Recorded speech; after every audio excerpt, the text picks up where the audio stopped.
So yes, good afternoon, everyone. My name is Danny Lauer. I'm the director or assistant director and coordinator of adult and alumni career resources in the GVSU Career Center.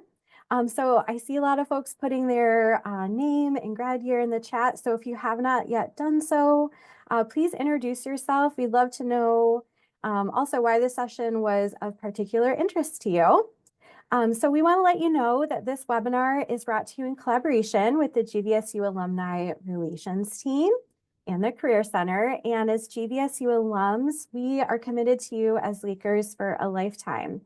We're going to be alongside of you, helping you reach your career goals and life goals, and offering you just support no matter what stage of life or career you're in. So today we have two facilitators that are both Grand Valley alums, Hannah Staal and Grace Joaquin. We have Hannah's background in HR recruiting and resume writing, and Grace specializes in data and technology here at the GVSU Career Center. So you're hearing from two experts in our in for an information pack session this afternoon. Before I turn it over to Hannah, I wanted to stress a couple Zoom etiquette rules. So this webinar is being recorded, and we will share this recording with you all after the webinar concludes. We ask that you please be respectful of others participating in the workshop. So if you need to conduct any business outside of the Zoom meeting, please mute your microphone and turn off your camera before doing so.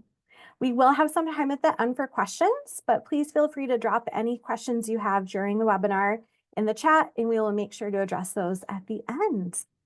So with that, Hannah, I will turn it over to you. Great. Well, hello, everyone. My name is Hannah Staal. I am a Laker for a lifetime. I am a GVSU graduate in 2012. I have experience working in third-party staffing, as well as creative agency work based out of Chicago, technology consulting, and now working for furniture manufacturing, all in the talent acquisition space. I'm a recruiter at Steelcase. I am a freelance resume writer and search consultant, and also a GVSU career coach. I also am an advocate for AI in recruitment, as well as utilizing AI in everyday life and as a job seeker. So I'm here today to discuss how AI can be used to optimize your job search, how to work smarter, not harder by embracing AI tools. Today, we're going to cover a market overview as it relates to AI in recruiting and your job search, how AI is impacting the recruitment market right now, how you should and can use AI in your job search, and I'll provide you with some actual strategies and tools that you can do that, and how you can also utilize AI in research and a variety of different things that will impact your candidacy. So we'll leave some time for questions at the very end, and feel free to pop those questions in the chat throughout the whole presentation. So to get started here, I just want you all to think about your day-to-day. What are some of the programs, products, tools that you've already seen have incorporated AI into their offerings? And go ahead and throw one in the chat. If you have something that comes to mind, you utilize it every day, you're noticing, oh, it has an AI capability now. How cool.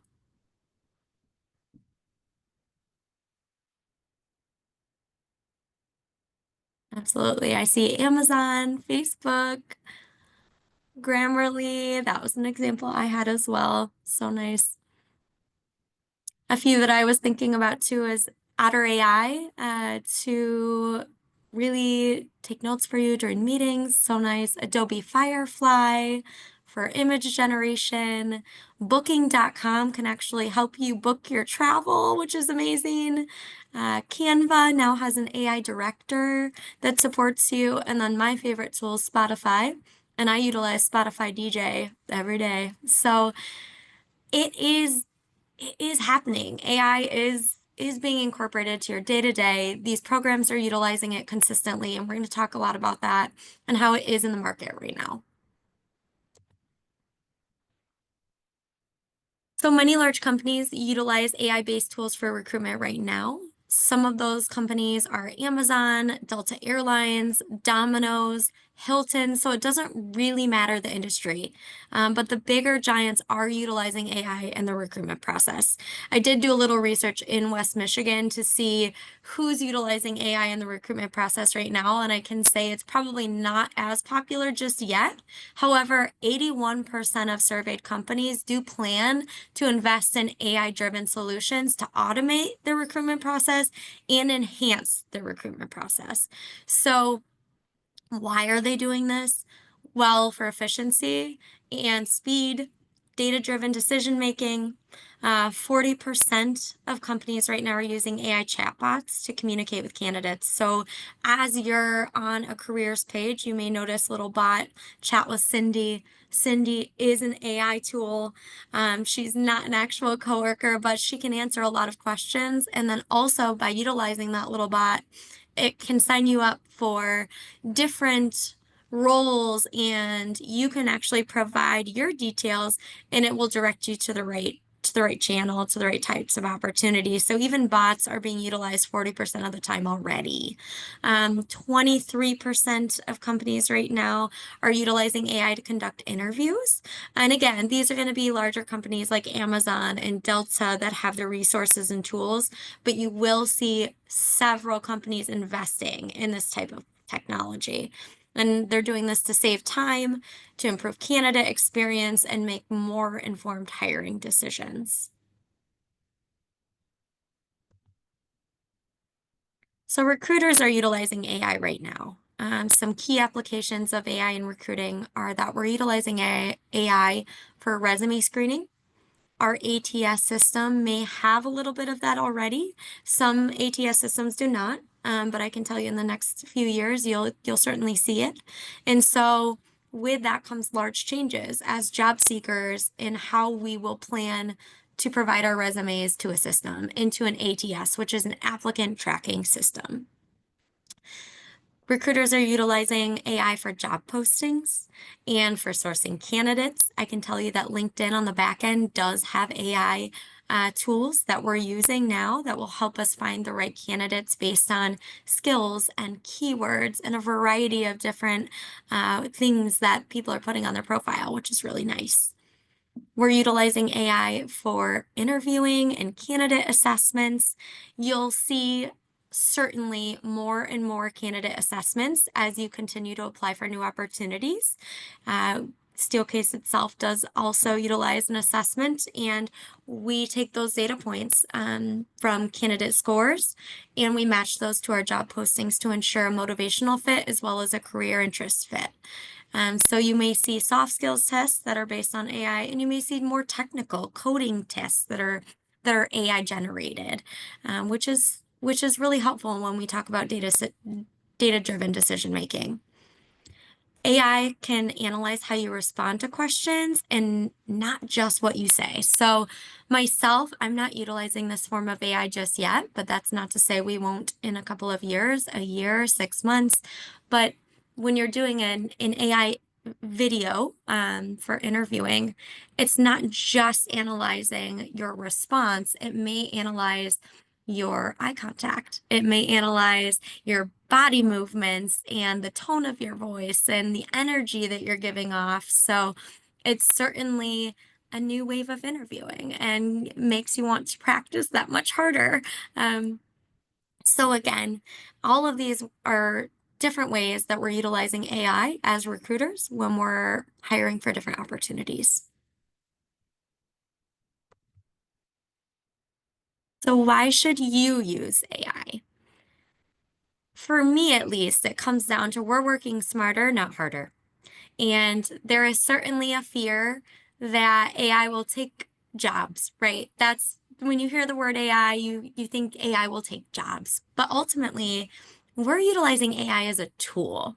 It's a tool. It's not a replacement of people. And it's an opportunity for you to utilize AI to help you get the job that you want. So let's utilize that and help us work smarter, not harder. So utilizing AI for efficiency, it allows you to work faster. I like to think of AI as a thought partner. So I'm utilizing AI every single day, from creating job postings to thinking about candidate profiles to a research partner. It's almost like it's my thought partner. It sits right next to me and we have it at our fingertips. So why not use it? It increases productivity. And another way to think about it as a job seeker, and I'm not seeing this yet as a recruiter, which I'm telling you right now, you should be doing this because I do think it will be a benefit to you, but taking certifications in AI, looking at the Microsoft certification that you can get to utilize AI, looking at the Google certification, and then putting that on your resume. Because every single job can benefit from someone that knows how to utilize AI efficiently and effectively. So, some use cases beyond job search and utilizing AI are really around content generation, project planning, coding, software development, language translation, complex math. Personally, I've utilized AI to create bedtime stories for my daughter, and it's just such a fun tool. So if you're not dabbling with it right now, you absolutely should. There's so many different ways. I also utilize it for creating recipes when I don't have a specific ingredient. So day to day, I would start to utilize it as much as you can. And we'll talk about different tools and different opportunities to do that because there's ChatGPT, there's Microsoft Copilot, and we'll talk a little bit more about that. So AI for job seekers. AI is important for job seekers because recruiters and companies are utilizing this tool to make sure that, you have the skills and experience that we're looking for. And it's important for you to know that your resume is getting beyond the AI, right? So it's getting beyond the screening tool. It's going to pass the AI and get to an actual human, which is most important. So that's your first goal is let's get past this. Let's ensure that our experiences are aligned to what the AI is looking for. And we'll talk about how to do that. But AI can also provide direction and clarity in your job search. It can help you define your career path, find opportunities, and match your skills with roles. And you can integrate it into your daily search routine. So we'll talk about how to do that. What AI is not. So ultimately, it is not going to be the one and done. We're not going to pop in some ideas and utilize it to finish a project for us. It is more so a thought partner, a draft creator. It is not a replacement of a human. Although it can do the work of actually 12 humans in one quick second, it isn't a replacement. And so it's super important to remember that it provides a draft, but you need to personalize it and double check it and spend as much time as you would just ensuring that it's accurate before you push whatever you're working on forward. It should get you started. It's not going to finish the entire task for you. So again, I'm an advocate for AI. I love utilizing the tool. However, it cannot do the whole project for me. It's a thought partner, and that's what's most important to remember. So the first step in utilizing AI as a job seeker will be to utilize AI in optimizing your resume. So when you're posting, when you're looking for a new posting and you've picked out a role, you see something that's really interesting to you, you're going to read that job description carefully. And most importantly, I think a shift that we're seeing now that's going to be so critical is your resume is going to transform from what it was 5 years ago. If you are utilizing InDesign and Canva and you're making your resume stand out with a lot of color and fun, I would probably recommend revisiting your resume because at this point in time, with the tools that we have, your resume needs to be very simple. It needs to have very standard layout. It needs to also, I recommend just having one document that's very much a work experience, skills, education section. I would not recommend doing multiple columns. I know this is very tactical, but it can be very difficult for AI and applicant tracking systems to put the information in the right areas if you're utilizing multiple columns and it's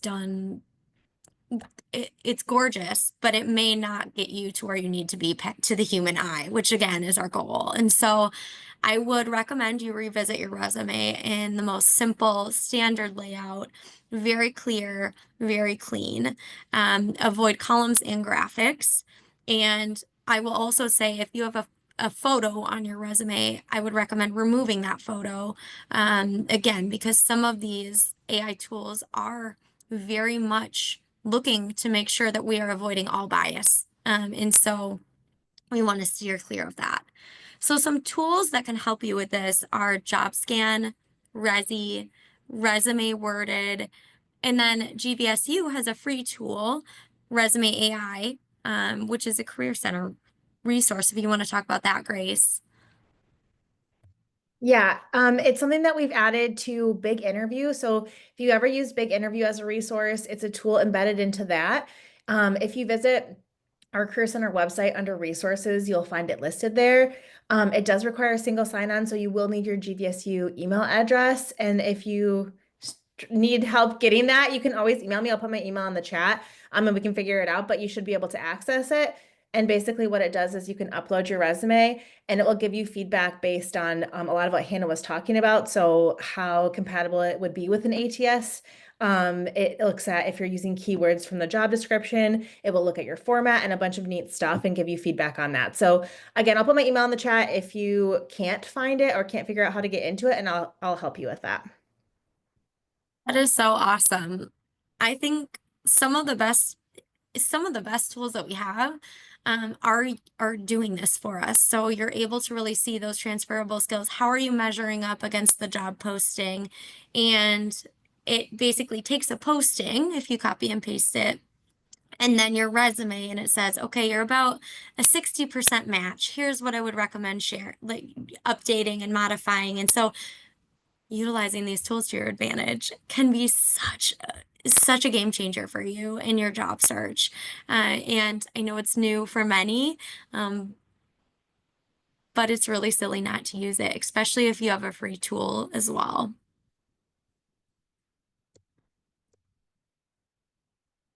So as we look at that job posting, ensure that when you're utilizing AI tools, that you look at that posting, you look at your current resume document, which honestly, your resume may change for each posting that you're applying to now.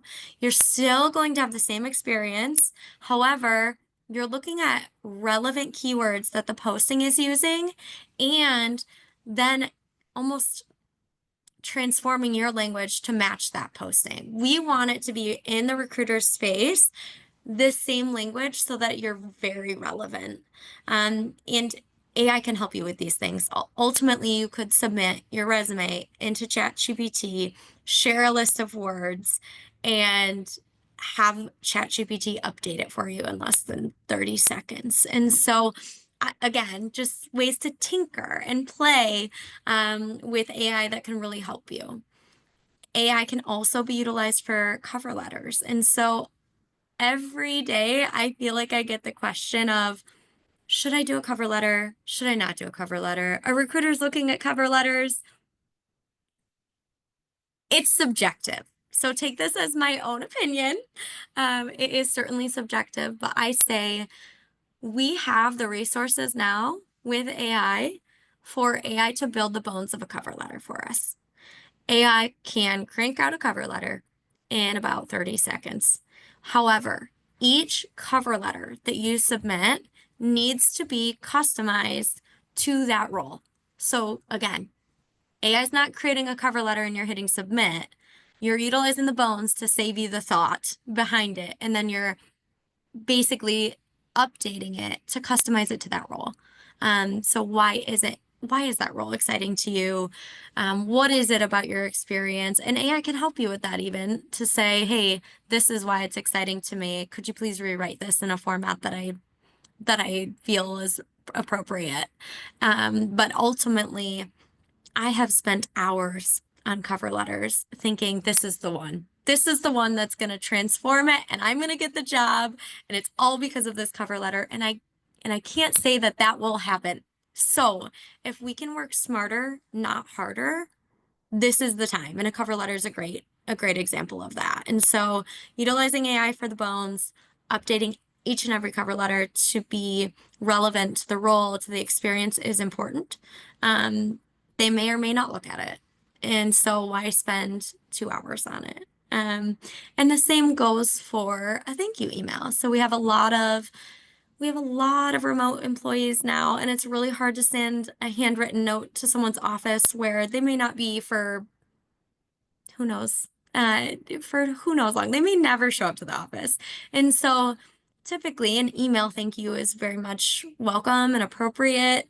And if you have a hard time figuring out what do I say in this thank you email, it's so generic, utilize ChatGPT to create the bones of the thank you for you. But then submit into there. Thank you so much for this opportunity. Something really special that you heard during the conversation. So make sure it's very specific. Something that maybe you learned during the conversation, something that excited you during the conversation.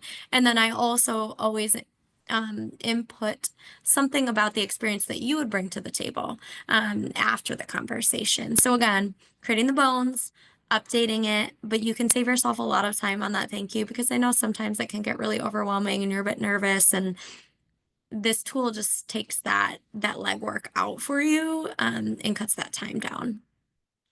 I also utilize AI for company research before the interview. So for me, instead of looking all over a company's website where a lot of that information is public knowledge and you see the same things about the culture and the values, I love to utilize AI to hear about current news. Where has this company been lately? How is their company health? I like to ask AI to tell me more about social impact or sustainability initiatives. I like to really dig into a variety of different things that maybe a hiring manager might find interesting, that I've done the work, that I've found this research, when really indeed it was my thought partner that found this research for me at a very quick pace. And so as a job seeker, you can never do too much research on a company beforehand. You can also utilize AI to help you ask questions. So if you're like, well, I'm in the interview, but I don't really know what to ask, you can truly ask AI to say, hey, I have an interview for this role. What are some things I should be thinking about? What questions should I ask the hiring manager? What are some non-taboo questions that they're not sick of? I love when I get good questions that I don't get asked every day. It just is really engaging and it shows that they're excited.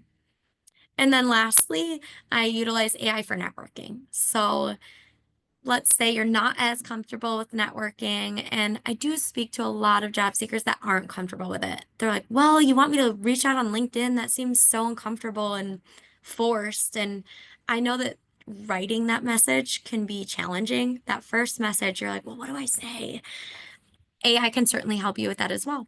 And so being able to utilize prompts and kind of learn more about AI prompts, you can Google it, will help you with all of these things and can really help you with the cold outreach. It can also help you with marketing yourself on LinkedIn and branding yourself on LinkedIn. So I cannot recommend prep work with AI and also just utilizing it for the efficient aspects of the process because we know interviewing is time consuming. There's so much work behind it. So using AI to find open jobs, we have a lot of opportunities here to find open jobs. So in the past, we've looked on Google, we use LinkedIn, we use Indeed, but now they all have these AI matching features. So if you haven't dove into those, there are a lot of opportunities for you to do so that are free. So LinkedIn has an AI feature that helps with job search tools. In that feature, you can utilize keywords, you can utilize your experiences, and it can show you opportunities that could be a match for you. You also have opportunities through ZipRecruiter, TealHQ, JobScan Career Change Tool, and ultimately it's going to show you job boards that could be really, really good fits for you.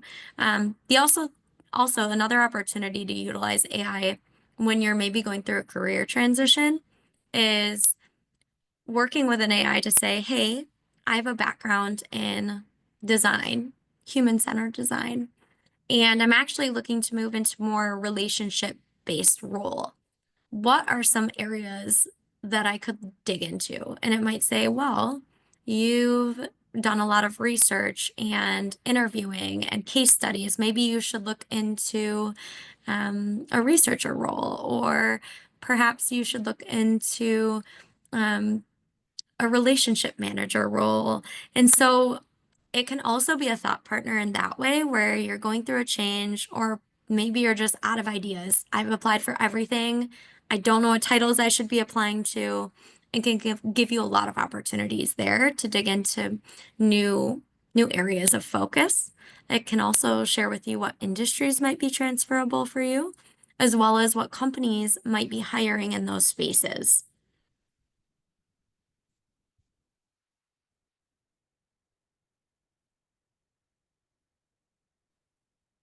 So hacking AI-powered interviews, again, you'll want to research the company, values, leadership, impact reports. You can practice using AI interview coaches, and there's so many different opportunities to do so. And they will literally analyze your tone, speech, body language, and it can truly help refine your interview skills. I know GVSU has a ton of different interviewing resources that you can utilize too, and coaches that you can practice with. Um, but if you're shy, it's there. It's a resource for you, and you don't really need anyone else there to practice.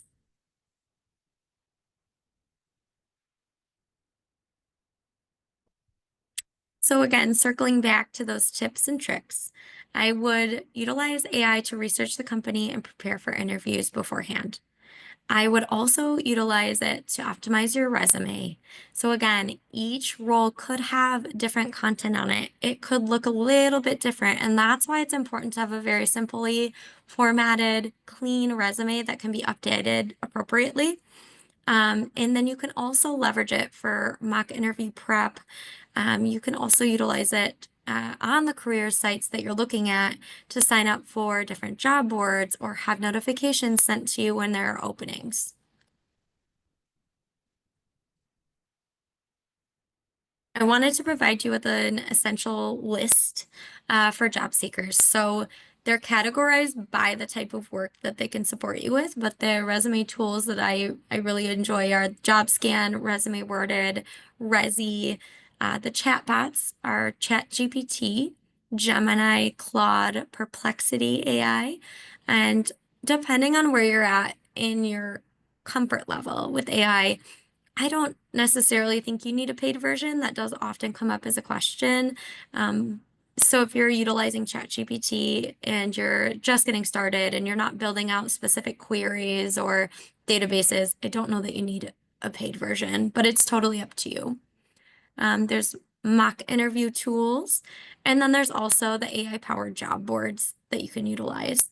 I'm certainly not an AI expert, and I don't know the technical back end, but I have found ways to work smarter and not harder, especially in the busy lives that we live today. It's just so important to save time where we can and to embrace new tools because it's where we're going. As I had mentioned, 80% of organizations are looking into this, and it will impact how you look for jobs, how you apply, how you interview, and how candidates move forward. So there's always opportunities to level yourself up, not only in the resume space, but just in daily use of AI, and then utilize it on your resume, which is great as another skill.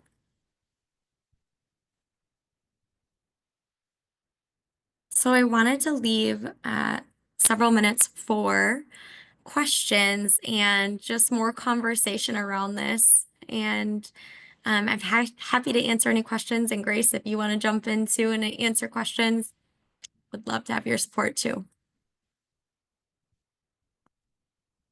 I have a question, if that's okay for you, Hannah. I'm curious to know If you've noticed AI when reviewing cover letters and resumes, like I know you mentioned that it's very important to heavily edit and not just copy and paste, but have you noticed anything when you've looked at applications? Yes, and I actually love that you mentioned this because this is also a key indicator. Um, so I do notice when someone uses AI on their resume and they don't edit it. And that is a struggle for me as a recruiter. As someone that utilizes AI a lot, I know the quirks of AI. And so I would recommend that if you're using AI on your resume, again, you are really double checking it. I I will say that if you make a resume with AI, it tends to bold specific parts of your resume, which is really great. So what it's trying to do for you is share, hey, these are the really important aspects of your experience that match this job description or match what you're applying for. And so it bolds certain areas. The problem with that is that when we're reviewing 100 resumes and 20 of them have the same exact format with the bolding, we know that they've not double checked after the AI piece and that they're using the same tool. So it doesn't rule out candidates, but again, it comes back to it's a thought partner. It is not the end all be all. And that we do recommend you work through your resume once you've used a thought partner like that. Thank you. Looks like Carrie has her hand raised. Hi, thank you. I have a question about the tool you were describing. This is new to me. I'd heard plenty about AI and assisting in content generation, but I'd never heard about the tool where AI is analyzing you during the interview process. And you mentioned that it would potentially be analyzing eye contact, body language, and so forth. That just sends alarm bells off in my head. And I'm wondering if you can speak to how that's being used and how organizations are, I would hope, ensuring that there's not a cultural bias, a gender bias, and especially ableism in that obviously not everyone is able to use their body the same way. With neurodivergence in particular, eye contact is not used the same way. And none of that reflects on a candidate's ability to do any particular job, obviously depending on the job, but in general. So that really concerns me as a way that candidates who are otherwise perfectly qualified would be unfairly filtered out simply because of essentially diversity. Yeah, I can certainly empathize with that and see that as so valid. We're not utilizing these tools right now. So the organizations that are utilizing these are very large. So in Amazon, and so I can't speak to it personally, Carrie, and I apologize, but what I can assume for you, and if you did more research into how they're utilizing that tool, is that I would imagine that as you're filling out the application, there are specific questions that, and this is my own assumption from my own experience, but specific questions that ask if you need specific methods and processes during the recruitment process to avoid this type of bias. And thus, if you needed to, or if you opted out of it based on a neurodivergence or an ability to just kind of like bypass this because of that, I think that's probably a question that they have in that process before you even get to the interview because they have been really mindful about these types of tools and they're expensive. So they really have to think about this before they're implementing it. But I don't have any personal experience with that type of interviewing video software yet. So I can't give you a true answer. But there certainly will be a lot of research out there on the web if you wanted to dig into it further. Thank you. As just a quick follow-up, and maybe Yeah. you just said, since you don't have firsthand experience, maybe this isn't something that you would be able to answer. But what is the purpose of that, of analyzing someone's body language and tone of voice and eye contact, in addition to just having the human interaction where a person can make their own judgment? I'm wondering, what is the advantage of using that type of analysis, especially since you just mentioned how expensive it might be? Yeah. I mean, honestly, we do as recruiters analyze that in person. I do look for someone that has that ability to look me in the eyes occasionally and show up. And so it is a practice that we've done for a long time. It's just, it's a robot doing it, which I can understand that feels very inauthentic. However, it is a practice that we're as recruiters, and it's why we've prepared people through the Career Center, even through college, to be able to come in prepared. And that's why we practice and prepare. If there is a challenge there, it's why we are prepared to communicate that beforehand. Like, you might come to an interview and say, I just want to start this interview by saying, I do have a hard time with eye contact. It's not something that comes easily to me. So I just want you to be aware of it before we start, but I'm really engaged and I'm excited about this opportunity. And so we've always kind of talked about a variety of different behaviors during an interview that do kind of contribute to whether you move forward or not. Thank you. Yeah. It looks like Diane and then Tanya. Hi, thank you. Yeah, thank you for doing this. This is wonderful. I just have a quick question about the LinkedIn AI job search that was mentioned.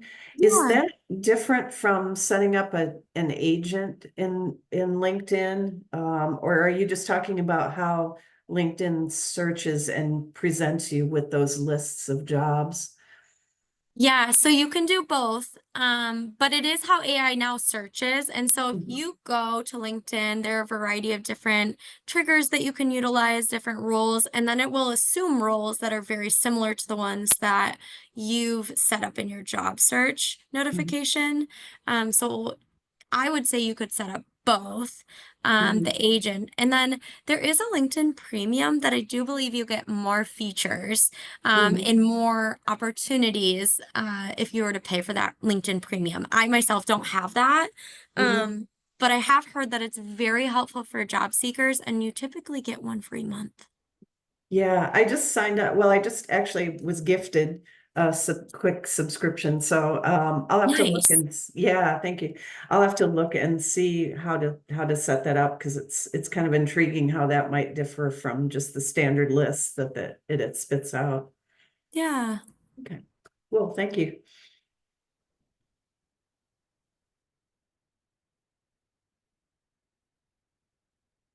Great, we'll go with Tanya, and then Mary had a question in the chat as well.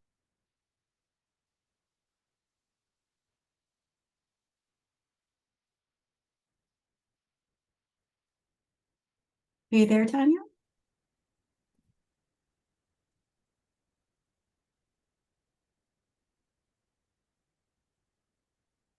I think we're having difficulty hearing you. If you're comfortable, could you drop that in the chat, and we'll get to that. And while you're doing that, Mary asked how you could use AI to maximize your years of experience. Mary has more than 20, but to make sure that's not used against you for ageism or gender, things along those lines. Absolutely. Absolutely. So I do a lot of resume work for clients on the side, and I see this often. And so one of the things that's, again, very subjective as it comes into resume work, but you can have so much experience and it's all so great, but you might have a resume that's 6 pages. So how do you optimize that and get that into something that a recruiter can read quickly? And AI can certainly help you with that. So what I like to do is summarize someone's experience, whether it's utilizing the resume in AI and saying, here's the background of this individual, here's their experience, their resume, here's a summary of this individual's experience. here is what I'm applying for and what I'm hoping to achieve. Can you help me pull out the most impactful, data focused points that I should be highlighting on a resume for an interview? And that actually helps me a lot in terms of, you want to see the most impactful things. You may have a ton of experience, but some of those things may not be as relevant for the role that you're applying to. And so pulling out those really relevant nuggets, and specifically nuggets that show data points, right? So any impact that you've made for the organization, whether it's cost savings, whether it's increasing revenue, whether it's operational efficiency, really highlighting those and utilizing data points that way, will be most impactful for someone with experience. I, again, personally love to see experience from about anywhere from 2000 to 2010. Anything beyond that, I recommend my candidates share during the interview process.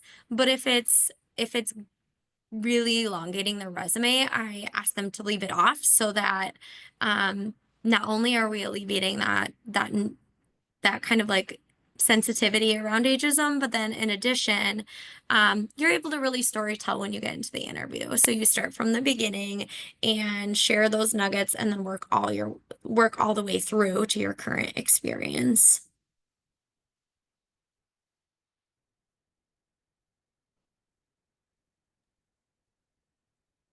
As a follow-up to that, Hannah, do you recommend individuals like me who graduated a long time ago, right, to take those years off of education that's beyond maybe 10 or 15 years? Or I get that question all the time. I get that question all the time. No, I still think it should be on there. And sorry, Tanya, that we couldn't hear you, but thank you for dropping your question in the chat. So Tanya's question, and I'm hoping I'm saying your name correctly, is a great tool for both parties, but is it true that it tends to filter out the first applications and then auto reject after there's a certain amount? Tanya's seen some posts on LinkedIn and other places, and it's advising to be early in the application process to be one of the first 25 applicants. Yeah, I don't believe that to be true. However, I do think that AI is really interesting in the way that it almost instills fear into you about, especially LinkedIn. So you may see like there have been 150 people that applied for this position in the last 24 hours. What I can tell you is that's not accurate. So there could have been 150 people that clicked on that page. There could have been 150 people that clicked on that link, but it does not mean that 150 people applied to that posting. It also, I wouldn't let it deter you, but I do think there is certainly some value in being an early applicant in the pool, but that's not even related to AI. That's just in general in recruiting. When a posting is open, a recruiter is working on it very actively in the first week. And so it is really good to be an early applicant, but I don't think you're eliminating your opportunity by being a later applicant. I have certainly pulled in late applicants based on their experience and swooped them into the pool of candidates. But it's more difficult as a recruiter to do that. If you do have a strong slate that has come in that first week, and then in the third week you get a really good applicant, but you've already submitted candidates to a hiring manager, it can be really tricky.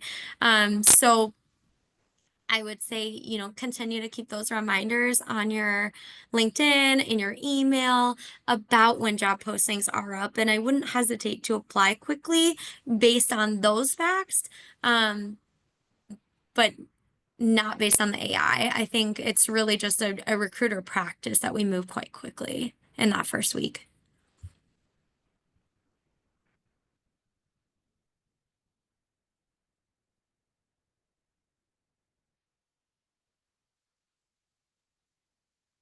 I have a question. I'm not seeing any other in the chat here, and thanks Danny and Grace for all these great resources, which we'll capture in the chat and make sure we'll send in a follow-up email with a recording and slides. But actually, a few of us were talking before we started the official webinar here today about on the other side having an online interview and the interviewee brought an AI companion into that. So I am curious, as we were talking about that, if you've seen that and your reaction to that as a recruiter, because I could see that being a good tool to take notes, especially if you're nervous, but also could send up red flags. So curious what your take Yeah. was, and Grace, what your take was. Yeah, so I came from tech before I worked at Steelcase, so I actually saw that a lot with candidates. And so I really I see it as a positive because I know that they're taking notes, they want to review our conversation.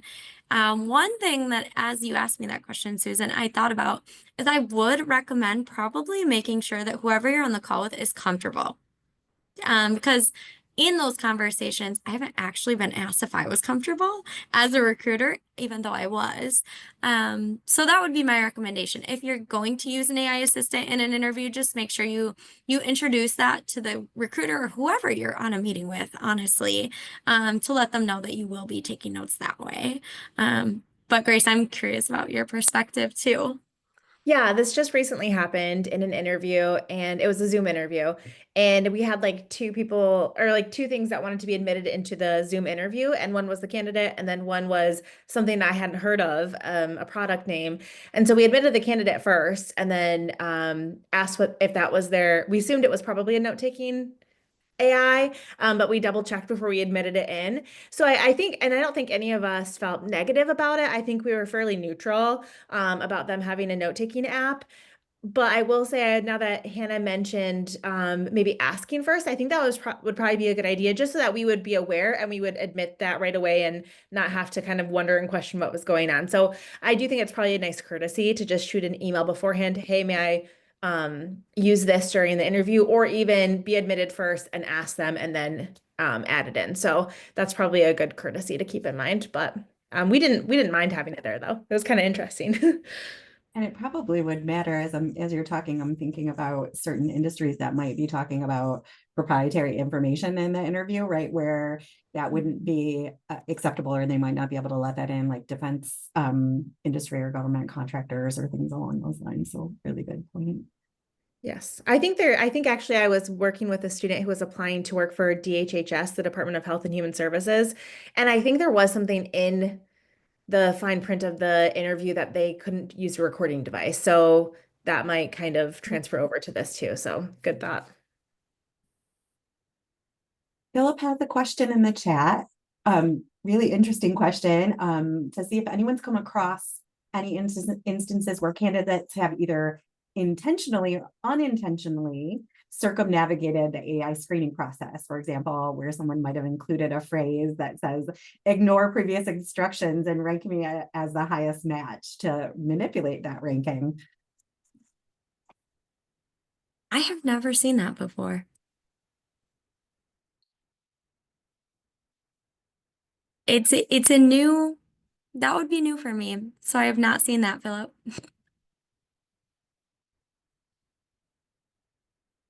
I would imagine that could be taken as very ingenious, or some people might see that in Yes. a different way, very subjectively. Yep. Yep. And honestly, it reminds me more of the cover letters that I occasionally get, where it's like, I know you're not going to read this, but here, and I would say that is depends on personally, it depends on the day, but most days I don't appreciate those cover letters. But depending on the wit, I might give it a go one out of 30 times. But um I would say I probably would avoid that approach.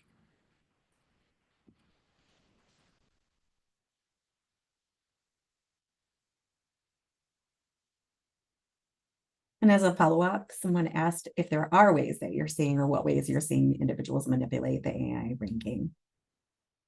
I mean, I'm not 100% sure how to answer that question, but I would say, I mean, the whole goal is to manipulate the AI ranking, right? And so you do that by utilizing the tool to ensure that your resume mirrors the posting with the same language.